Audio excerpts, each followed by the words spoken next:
معزز سامعین، تمام تعریفیں اللہ کے لیے ہیں۔ اس اللہ تبارک و تعالی نے ہم تمام کی رشد و ہدایت کے لیے دو جہاں کے سرکار تاجدار مدینہ سرور کونین حضرت محمد مصطفیٰ صلی اللہ علیہ وسلم کو دنیا میں بھیجا اور آخری نبی بنا کر بھیجا ہے۔ ان کے بعد کوئی نبی نہیں ہے، اور نبی پاک صلی اللہ علیہ وسلم کو جو امت دی ہے وہ آخری امت ہے۔ اس امت کے بعد میں بھی کوئی امت نہیں ہے، نبی بھی آخری ہے اور امت جو ہے وہ امت بھی آخری ہے۔ اس کے بعد دوسری امت آنے والی نہیں ہے، اور نبی پاک صلی اللہ علیہ وسلم کے صدقے طفیل اللہ تبارک و تعالی نے تمام انسانیت کو نبوت والا کام سونپا ہے کہ انسان نبوت والے کام کو کرے، جب تک رہے اسی عمل پر اسی کام پر زندگی گزارے۔ یہ تمام پر یہ حکم ہے، یہ ذمہ داریاں ہیں کہ انسان ایسے زندگی نہیں گزار سکتا کہ بھئی چلو دنیا کھانے کمانے کا مقصد ہے، کمائیں گے کھائیں گے مر کے چلے جائیں گے۔ ایسے انسان زندگی نہیں گزار سکتا۔ جہاں تک دنیا میں اسے رہنا ہے، دنیاوی کام کاج کرنا ہے، اسی کے ساتھ ساتھ اسے اطاعت خدا بندی بھی بجا لانا ہے، سنت رسول اللہ صلی اللہ علیہ وسلم کی پابندی بھی اسے کرنا ہے۔ اللہ تبارک و تعالیٰ نے قرآن میں فرمایا ہے یا ایھا الذین آمنوا قوا انفسکم واہلیکم نارا، اے ایمان والو اپنے آپ کو جہنم کی آگ سے بچاؤ۔ صرف اپنے آپ کو ہی نہیں بلکہ اپنے اہل و عیال کو بھی، اپنے خاندان والوں کو بھی، رشتہ دار والوں کو بھی، محلے والوں کو بھی، شہر والوں کو بھی، ملک والوں کو بھی، پورے عالم کو جہنم کی آگ سے بچانے کی فکر کرو، کیونکہ عالمی نبی کی عالمی امت ہے، اس کی فکر میں عالمی ہونی چاہیے۔ جب انسان حق کی بات کو لے کر کھڑا ہوگا، جیسا کہ آپ نے گزشتہ جمعے سنا ہے، حالات تو ضرور آئیں گے، ایسا ہو نہیں سکتا کہ ایک انسان حق بات پر جمع رہے، حق بات کو عام کرتا رہے اور لوگ اس کا بھرپور ساتھ دیں، ایسا نہیں ہے۔ مثال ہمارے سامنے انبیاء اکرام کی ہے، خود ہمارے اور آپ کے آقا سرور کونین حضرت محمد مصطفیٰ صلی اللہ علیہ وسلم کی ہے۔ کوئی صفا پر جب نبی پاک صلی اللہ علیہ وسلم نے کھڑے ہو کے اعلان کیا، اے میری قوم کے لوگوں، اے میرے خاندان والوں، اے مجھے جاننے پہچاننے والوں، میں تمہیں ایک دردناک عذاب سے ڈرا رہا ہوں جو مرنے کے بعد آ پہنچے گا، اسے کوئی انسان بچ نہیں سکتا۔ تم ایک اللہ کی طرف آ جاؤ، دعوت سے پہلے، صداقت کی بات کہنے سے پہلے، حق بات کہنے سے پہلے، جنہیں صادق اور امین کہا جا رہا تھا، جہاں صداقت کی بات آئی، ایک اللہ کی طرف دعوت دی گئی، وہیں پر سب سے پہلا پتھر جو پڑا ہے نبی پاک صلی اللہ علیہ وسلم کو، وہ خاندان والے کی طرف سے ہے، وہ ابو لہب کی طرف سے ہے، گالیاں جو پڑی ہیں خاندان والوں کی طرف سے ہیں،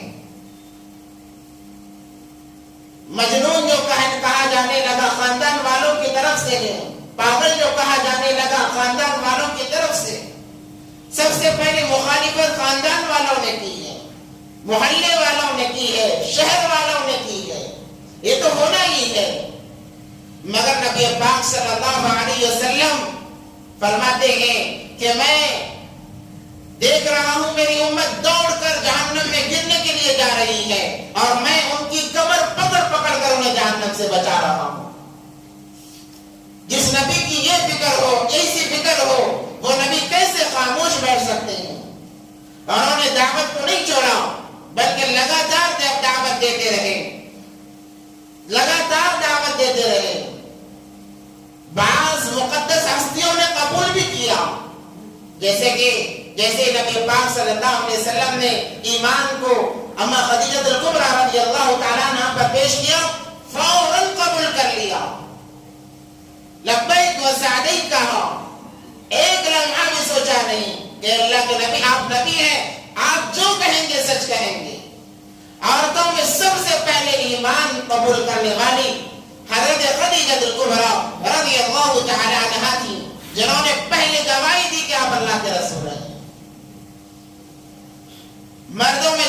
پاک صلی اللہ علیہ وسلم حضرت ابوبکر صدیق رضی اللہ تعالیٰ عنہ کے پاس گئے اور جا کر کہا کہ مجھ پر وحی آتی ہے، میں اللہ کا نبی ہوں، ایک اللہ کی طرف دعوت دیتا ہوں، کیا تم اس کو مانو گے؟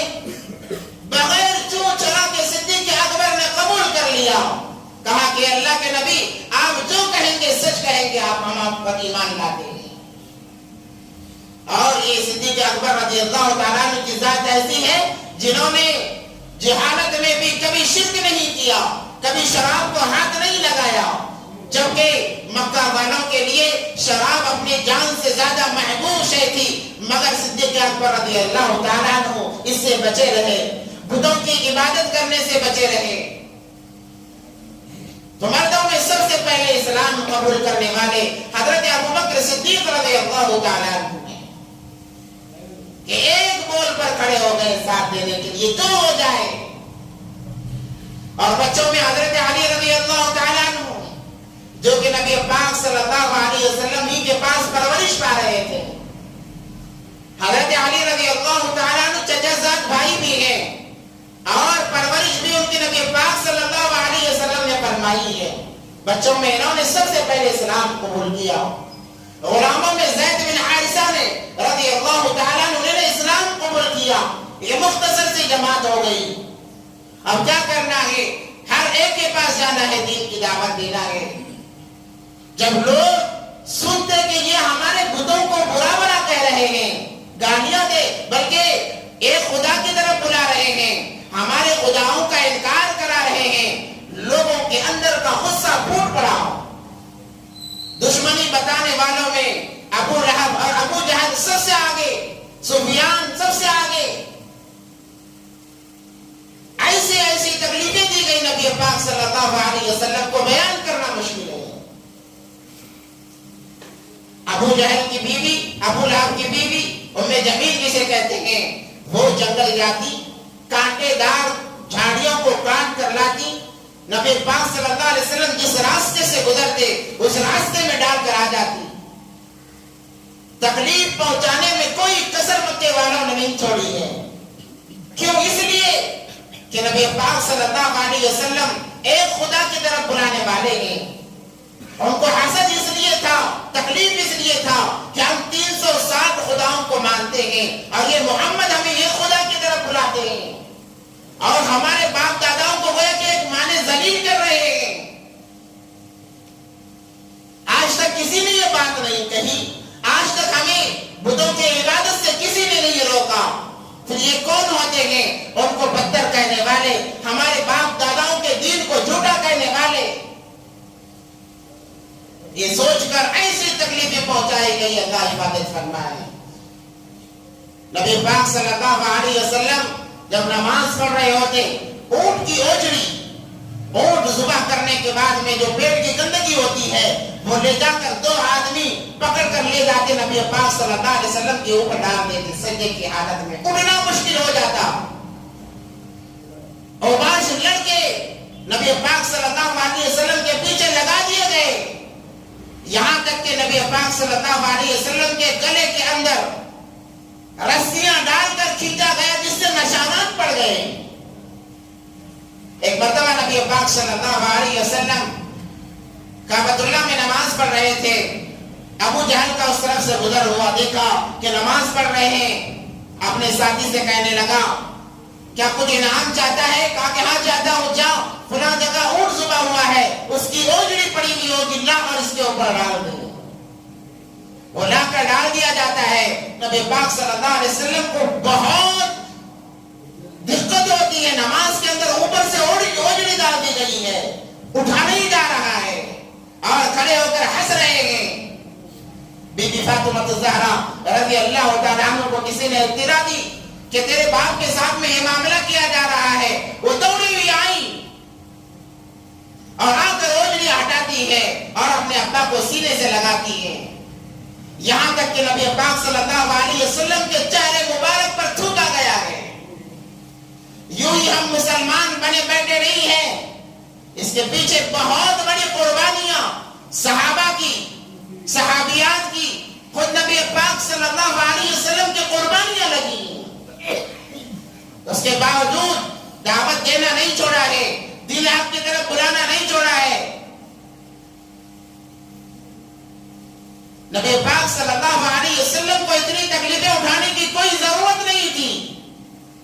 اللہ نے فرمایا اے نبی جی کیا آپ اپنے آپ کو ہلاکت میں ڈالیں گے ان لوگوں کے لیے؟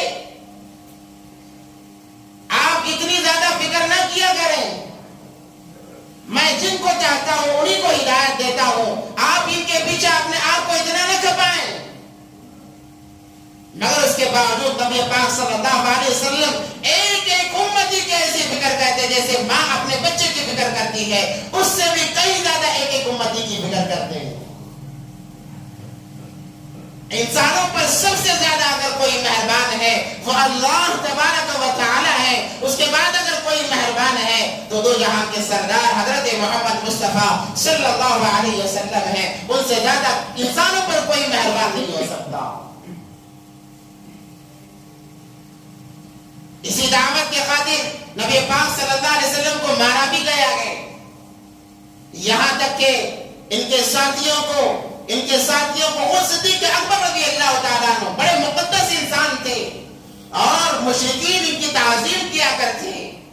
جب علی الاعلان دعوت دینے کا معاملہ آیا، انہوں نے کہا صدیق اکبر رضی اللہ تعالیٰ عنہ نے اے اللہ کے نبی جب یہ دین سچ ہے میں اعلان کر کے رہوں گا، گئے کعبۃ اللہ کے اندر اور زور سے کہا اشہد ان لا الہ الا اللہ و اشہد ان محمد رسول اللہ صلی اللہ علیہ وسلم۔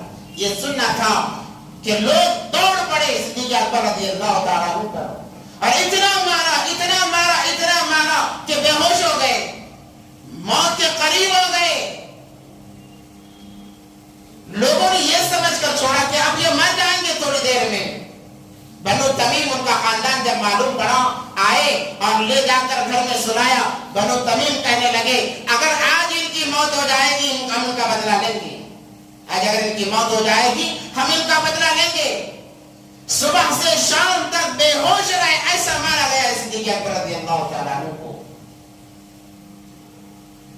شام کے قریب جب ہوش آیا، سب سے پہلے زبان سے جو الفاظ نکلے تھے وہ الفاظ یہ تھے بتاؤ میرے حبیب کا کیا بنا۔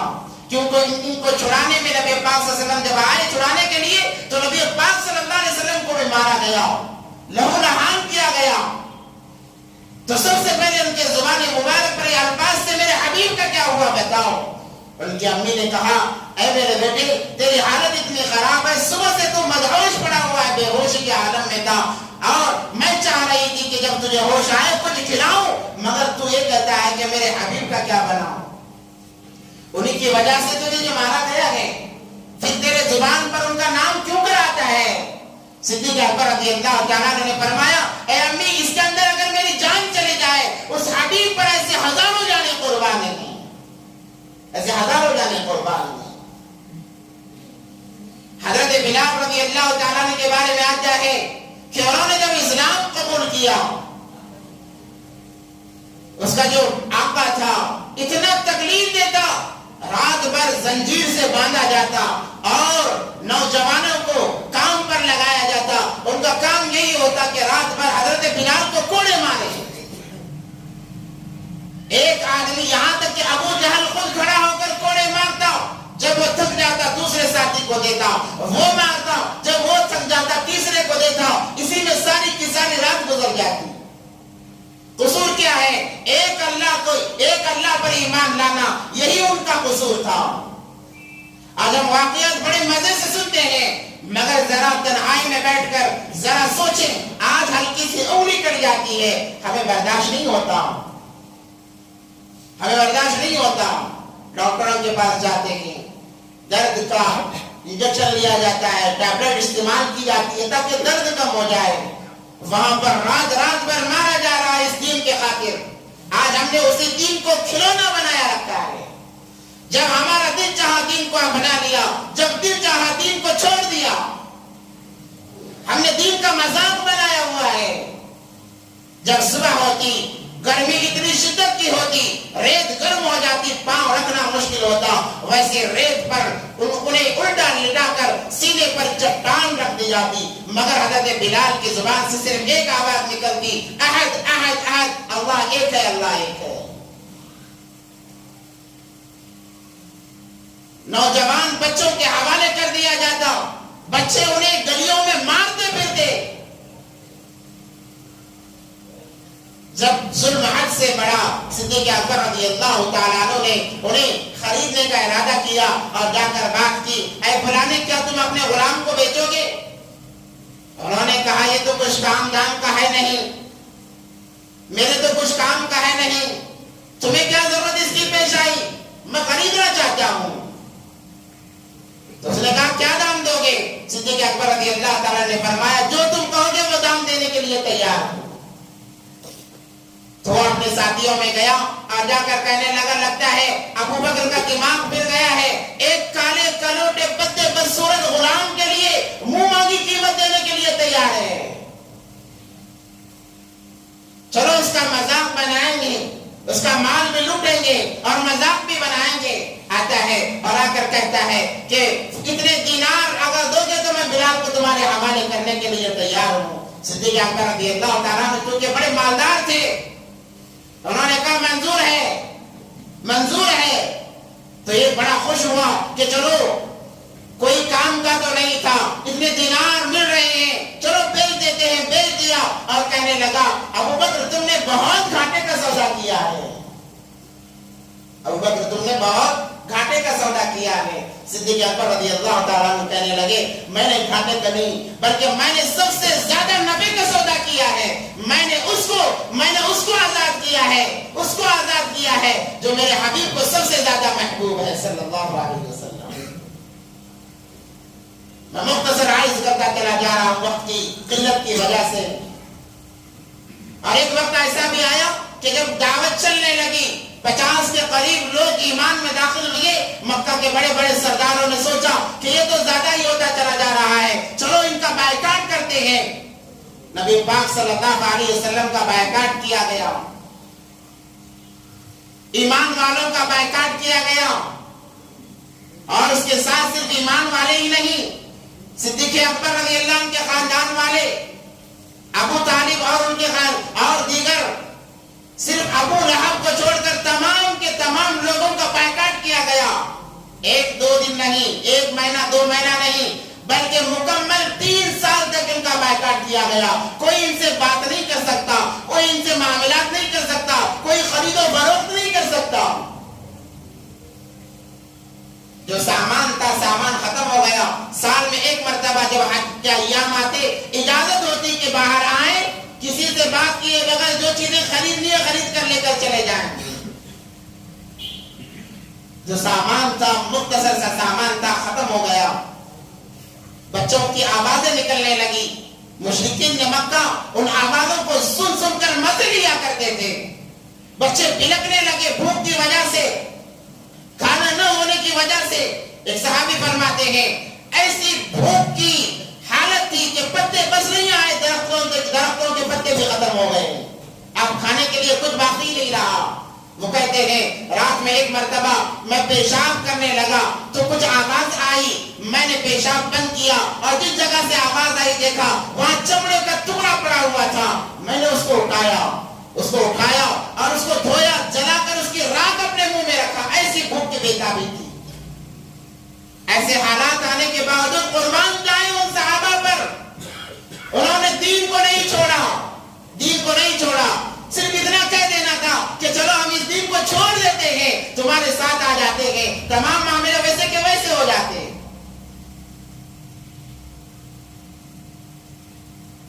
کوئی انہیں مارنے والا نہ ہوتا، روکنے والا نہ ہوتا، بس اتنا کہنا تھا اس دین کو ہم چھوڑ دیتے ہیں۔ قربان جائیں صحابہ کی جماعت پر، وہ لگے رہے مگر اپنے دین کو ہاتھ سے جانے نہیں دیا۔ آج کا بھی مسلمان ہے، نبی کا نام لیوا ہے، ذرا سے حالات آ جائیں ایمان کو بیچ دیتا ہے چند کوڑیوں کے لیے۔ کبھی حالات کی وجہ سے ایمان کو بیچ رہا ہے، کبھی پیسے کے لالچ میں ایمان کو بیچ رہا ہے، کبھی عہدے کے لالچ میں ایمان کو بیچ رہا ہے۔ ارے مسلمان کس چیز کے لیے تو اپنے ایمان کو بیچے گا؟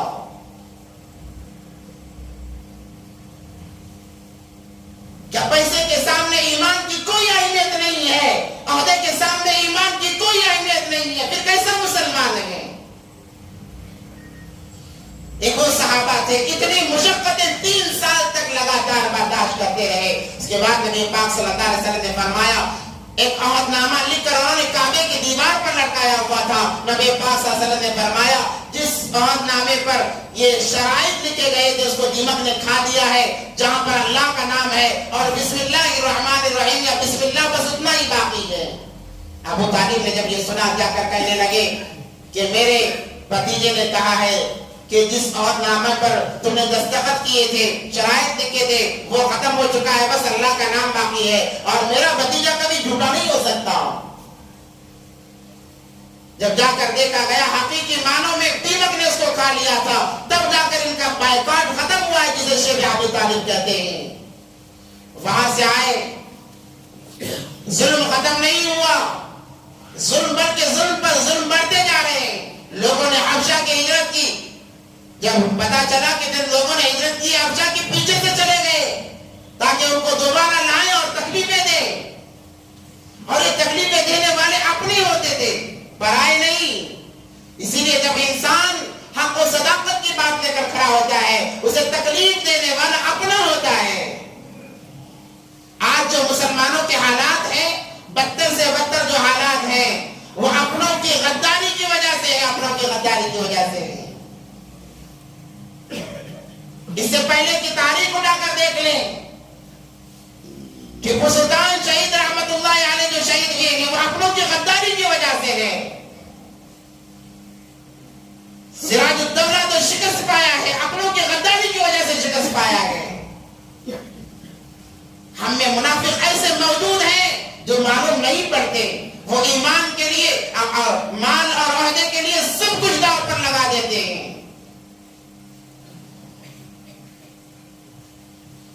کسی کی مجال نہیں تھی کہ اور ان کی کیا حیثیت تھی کہ ہمارے قرآن کا مطالعہ کریں، احادیث کا مطالعہ کریں اور کہیں کہ 3 طلاق کے خلاف ہم بل لائیں گے. ان کی کیا مجال تھی؟ انہیں کیا پتا تھا 3 طلاق کیا ہے؟ انہیں کیا پتا تھا حجاب کسے کہتے ہیں؟ انہیں کیا پتا تھا حلال کسے کہا جاتا ہے؟ خبر دینے والے ہم ہی میں سے تو تھے، ہم ہی نے انہیں آگاہ کیا ہے، جس کی وجہ سے آج یہ قوم بدنامی کی طرف جا رہی ہے، بدنامی کی طرف جا رہی ہے، غلامی کی طرف جا رہی ہے. خدا را چند کوڑیوں سکوں کے لیے، عہدوں کے لیے اپنے ایمان کو نہ بیچیں. عہدے ہمیشہ رہنے والے نہیں، سکے ہمیشہ رہنے والے نہیں، یہ ختم ہو جائیں گے، موت آئے گی ختم ہو جائیں گے. آج میں کروڑ پتی ہوں، مر جاؤں گا، لوگ یہ نہیں کہیں گے فلاں کروڑ پتی مر گیا، کہیں گے کہ فلاں مر گیا. اب وہ میرا نام مجھ سے چھین لیا جائے گا. جو تعلق دولت سے تھا وہ ہٹ جائے گا، جو تعلق عہدے سے تھا وہ ہٹ جائے گا. اس چیز کے لیے اپنے ایمان کو، دنیا اور آخرت کو کیوں برباد کرنا ہے؟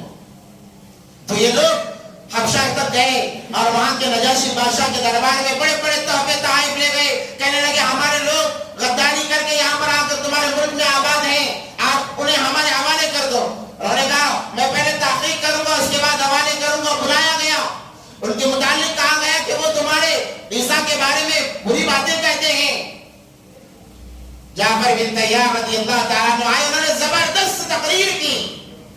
بادشاہ کی آنکھوں میں آنسو آ گیا، کہنے لگا اتنے نیک لوگوں کو میں تمہارے حوالے نہیں کر سکتا، تمہارے تحفے تحائف لو جان سے نکل جاؤ میرے ملک سے. بھگا دیا وہاں سے. اور یہاں پر جو تھے طرح طرح کی تکلیفیں جھیل رہے تھے.